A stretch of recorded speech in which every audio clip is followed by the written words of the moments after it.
Hello everyone, good morning all of you. Welcome back my YouTube channel आपकी बरकरैक्स। तो दोस्तों, आज की इस वीडियो में हम बात करने वाले हैं 28 दिसंबर 2021 में जो सीटेट का एग्जाम हुआ था, उसमें पेपर 2 से जो बाल विकास एवं शिक्षा शास्त्र से जो 30 क्वेश्चन पूछा गया था, उसी को यहाँ पे हम बताने वाले हैं।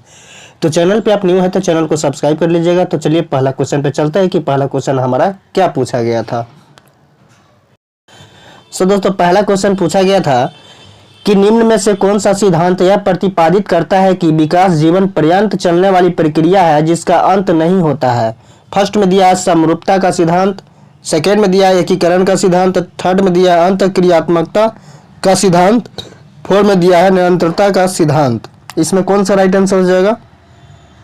फर्स्ट नंबर ऑप्शन में क्वेश्चन में कौन सा राइट आंसर हो जाएगा? फर्स्ट नंबर क्वेश्चन में आपका राइट आंसर हो जाएगा 4 number option. First number question में आपका राइट आंसर हो जाएगा 4 नंबर क्वेश्चन, जिसका आंसर हो जाएगा निरंतरता का सिद्धांत। निरंतरता का सिद्धांत। अब सेकेंड नंबर क्वेश्चन को देखते हैं कि सेकेंड नंबर हमारा क्वेश्चन क्या कह रहा है।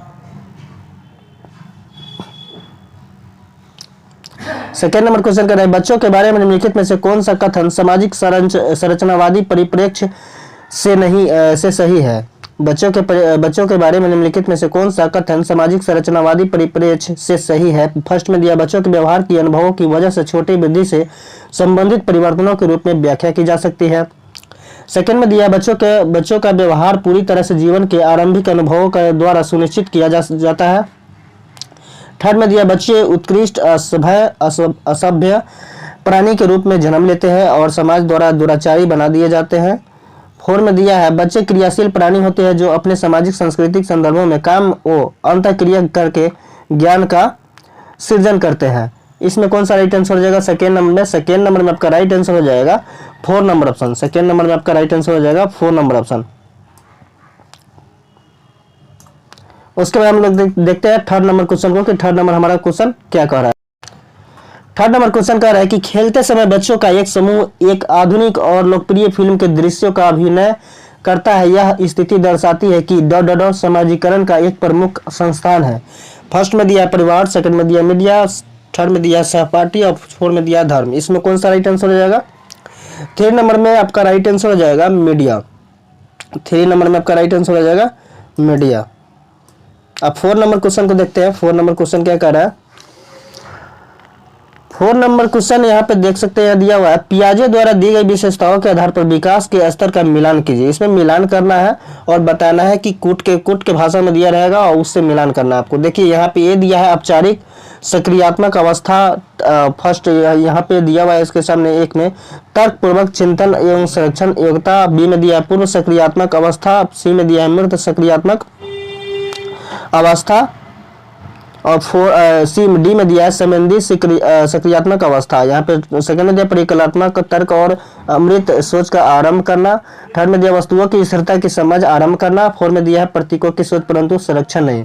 तो इसको क्या करना है? मिलान करना है। जैसे ए है तो ए का इसमें से चारों में से कौन सा सही है, फिर बी है तो इसमें कौन सा सही होगा इसका, फिर सी है तो इसमें कौन सा आपका सही होगा, डी में होगा तो कौन सा सही हो जाएगा। तो इससे मिलान आपको करना है। तो यहाँ पे देख सकते हैं, यहाँ पे आपको ऑप्शन में दिया हुआ है, ऑप्शन में दिया है ABCD और ABCD दिया हुआ है। तो देखिए यहाँ पे कह रहा है ए का ये एक होगा। यहाँ पे फर्स्ट में दिया है 1 4 2 3। सेकेंड ऑप्शन दिया है 4 1 2 3 और यहाँ पे ABCD दिया हुआ है। ठीक है, उसके बाद कह रहा है पहले 2 में दे रहा है 2 4 1 3, मतलब ABCD जो दिया हुआ है यहाँ पे 4 में दिया है 2 1 3 4। तो कौन सा राइट आंसर हो जाएगा इसमें? इसमें आपका राइट आंसर हो जाएगा, इसमें आपका राइट आंसर हो जाएगा सेकेंड ऑप्शन। इसमें आपका राइट आंसर हो जाएगा सेकेंड ऑप्शन।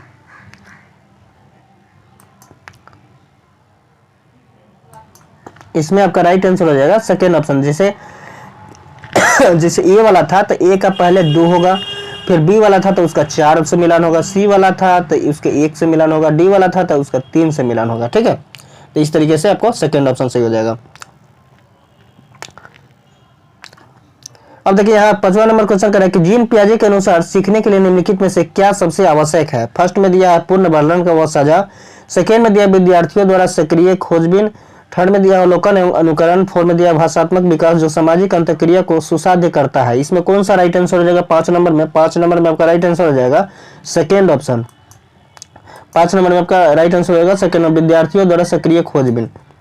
अब 6 नंबर क्वेश्चन को देखते हैं कि 6 नंबर हमारा क्वेश्चन क्या कर रहा है। 6 नंबर हमारा क्वेश्चन कर रहा है कि लेव वाइगोस्की के विचार पर आधारित सामाजिक संरचनात्मक कक्षा में निम्न में से किसका समर्थन नहीं किया जाता है। फर्स्ट में दिया परीक्षा के लिए अधिगम, सेकेंड में दिया रचनात्मक और विवेचनात्मक चिंतन, थर्ड में दिया संकल्पनात्मक समझ और फोर्थ में दिया अनुभवात्मक अधिगम। इसमें कौन सा राइट आंसर हो जाएगा 6 नंबर में? 6 नंबर में आपका राइट आंसर आ जाएगा परीक्षा के लिए अधिगम। 6 नंबर में आपका फर्स्ट ऑप्शन सही हो जाएगा, परीक्षा के लिए अधिगम। अब 7 नंबर क्वेश्चन को देखते हैं। 7 नंबर का क्वेश्चन कह रहा है कि लेव वाइगोस्की के अनुसार बच्चे चिंतन और व्यवहार करने के तरीके कैसे अर्जित करते हैं जिससे समुदाय की संस्कृति का निर्माण होता है। फर्स्ट में दिया सामाजिक अंतःक्रियाओं द्वारा, सेकंड में दिया निष्क्रिय होकर, थर्ड में दिया उद्दीपन द्वारा, फोर्थ में दिया पूर्ण वर्णन द्वारा। इसमें कौन सा राइट आंसर रहेगा 7 नंबर में? 7 नंबर में आपका राइट आंसर रहेगा सामाजिक अंतःक्रियाओं द्वारा। फर्स्ट ऑप्शन सही हो जाएगा सामाजिक अंतःक्रियाओं द्वारा। 8 नंबर हमारा क्वेश्चन का रहा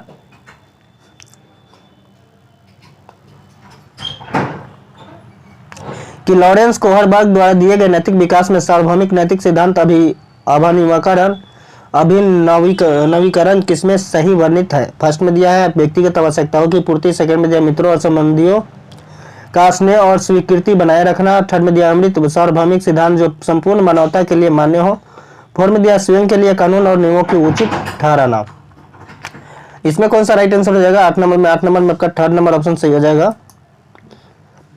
8 नंबर क्वेश्चन में आपका थर्ड नंबर ऑप्शन सही हो जाएगा, जो कि अमृत सार्वभौमिक सिद्धांत जो संपूर्ण मानवता के लिए मान्य हो।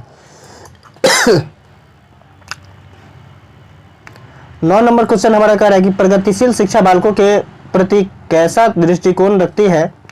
फर्स्ट में दिया ईश्वर ने उन्हें जन्म से उच्च नैतिकता और नीति प्रदान की, सेकंड दिया कोरी पट्टी रिक्त स्लेट जैसे, थर्ड में दिया लघु वयस्क जिनकी सोचने समझने की शक्ति वयस्क से कम है, फोर्थ में दिया जिज्ञासु प्राणी अपने आसपास को खोज अन्वेषण करके जानना चाहते हैं। इसमें कौन सा राइट आंसर हो जाएगा 9 नंबर में?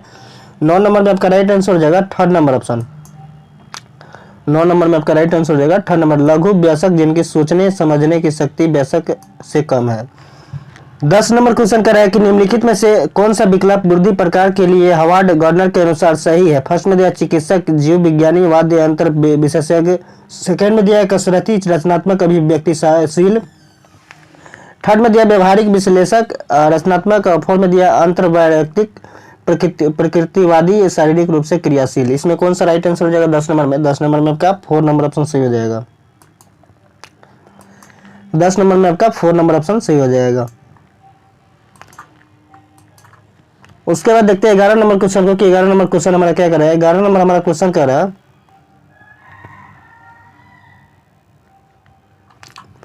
कि लेव वाइगोस्की के परिप्रेक्ष्य में भाषा फर्स्ट संज्ञात्मक विकास में बाधा डालती है, सेकंड में दिया संज्ञात्मक विकास में सुसहायक है, थर्ड में दिया संज्ञात्मक विकास को प्रभावित नहीं करती है, फोर्थ में दिया संज्ञात्मक विकास के स्वतंत्र रूप से कार्य करती है। इसमें कौन सा राइट आंसर हो जाएगा 11 नंबर में? 11 नंबर में आपका सेकेंड ऑप्शन सही हो जाएगा, जो कि होगा संज्ञात्मक विकास में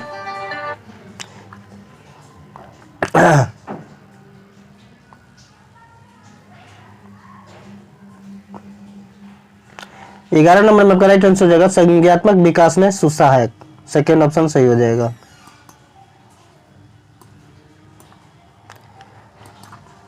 अब 12 नंबर क्वेश्चन को देखते हैं। 12 नंबर क्वेश्चन क्या कर 12 नंबर क्वेश्चन कह रहा है कि एक शैक्षिक कक्षा में अध्यापक को निम्नलिखित में से कौन सा व्यवहार नहीं करना चाहिए क्योंकि वह जेंडर रूढ़िबद्धता को पुनर्वर्णित करेगा। फर्स्ट ऑप्शन में दिया एक समान लिंग के समूह बनाना तथा लड़के और लड़कियों के पृथक अधिगम कार्य देना, सेकेंड में दिया है महिलाओं और पुरुषों के सामाजिक चलन के विपरीत भूमिकाओं में दर्शाना, थर्ड में दिया है जेंडर एक सामाजिक निमित्त है पर चर्चा करना, फोर्थ में दिया जेंडर समतुल्य वाली भाषा का प्रयोग। इसमें कौन सा राइट आंसर होगा 12 नंबर में? 12 नंबर में आपका राइट आंसर हो जाएगा फर्स्ट ऑप्शन। 12 नंबर में आपका राइट आंसर हो जाएगा फर्स्ट ऑप्शन, जो कि होगा एक समान लिंग के समूहों बनाना तथा लड़के और लड़कियों के पृथक अधिगम कार्य देना। अब 13 नंबर क्वेश्चन को देखते हैं। 13 नंबर हमारा क्वेश्चन कर रहा है कि विद्यार्थियों के आकलन के लिए राष्ट्रीय शिक्षा नीति 2020 द्वारा निम्न में से कौन सी उपकरण विधियां प्रस्तावित की गई है। देखिए ये एनसीएफ 2020 से क्वेश्चन बहुत सारा पूछा जाता है, तो आप लोग इसे देख लीजिएगा अच्छे से। फर्स्ट में दिया भूमिका अदा करना, बी में दिया समूह में कार्य करना, सी में दिया पोर्टफोलियो बनाना, डी में दिया परियोजना।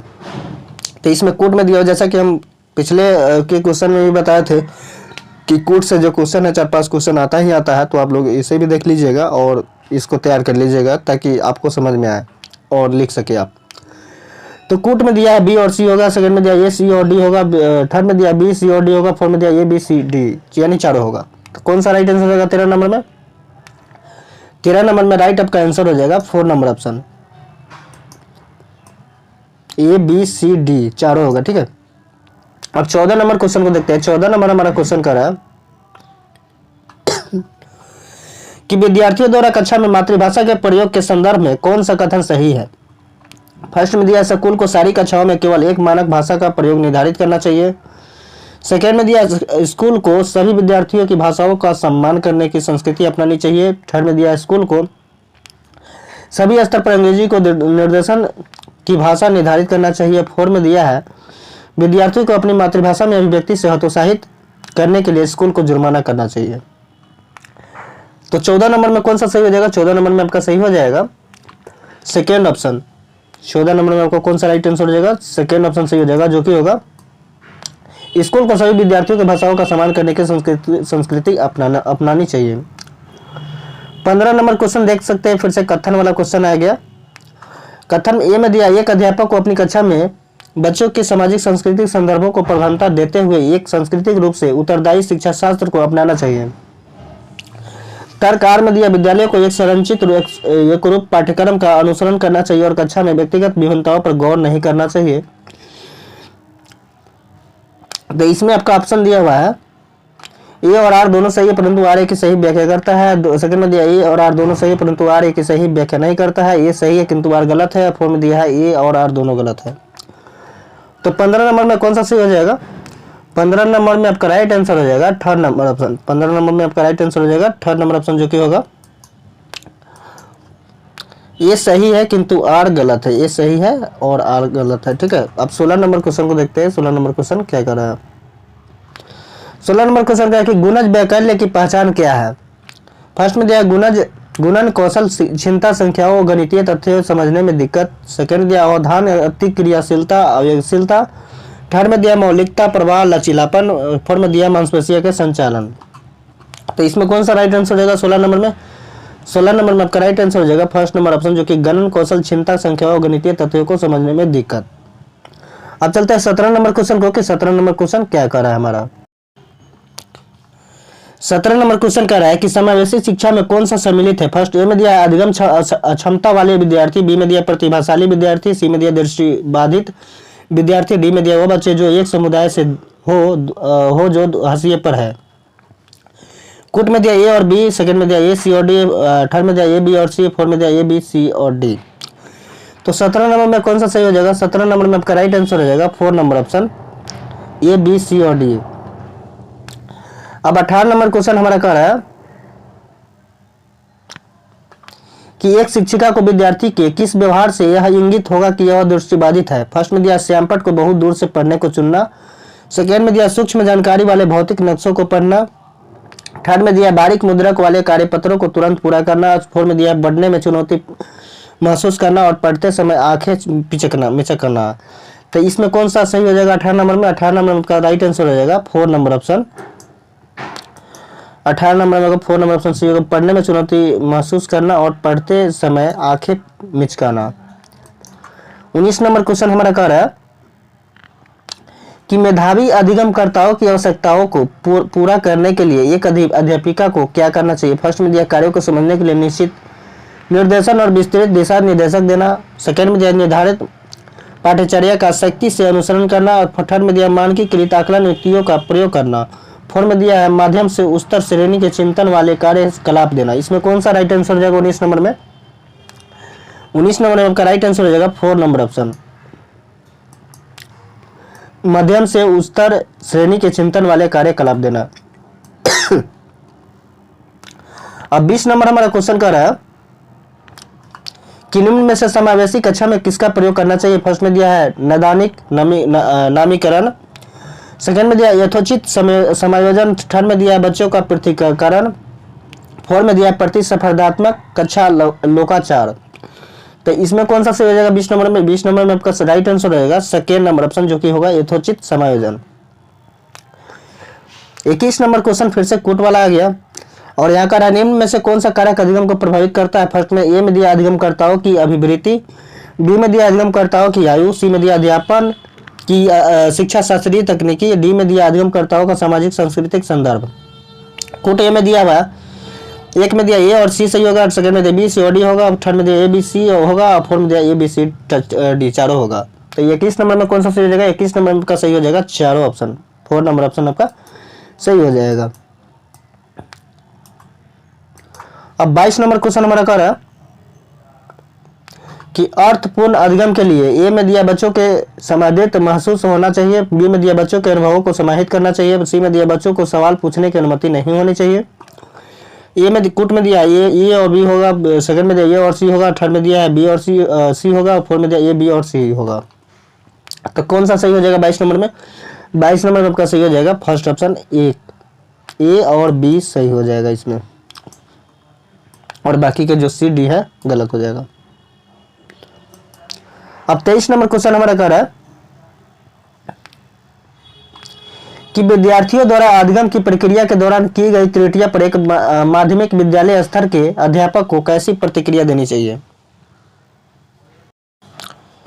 ऑप्शन में दिया विद्यार्थियों की गलतियों के तुरंत संशोधित करना चाहिए, सेकेंड में दिया किसी सहपाठी को विद्यार्थी की त्रुटियों को संशोधित करने के लिए कहना चाहिए, थर्ड में दिया विद्यार्थियों को अपनी स्वयं की त्रुटियों को पहचानने और उन पर काम करने के अवसर देने चाहिए, फोर्थ में दिया विद्यार्थियों को शर्मिंदा करना चाहिए ताकि वह भविष्य में कोई त्रुटि ना करे।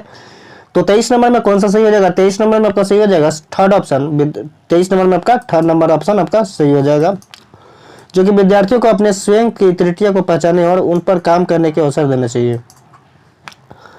24 नंबर क्वेश्चन हमारा कह रहा है कि एक विद्यार्थी जो अपने को गणित में होशियार समझती है, परीक्षा में कम अंकों के लिए अपनी परिश्रम न करने को जिम्मेदार मानती है, उसका यह तर्क क्या दर्शाता है?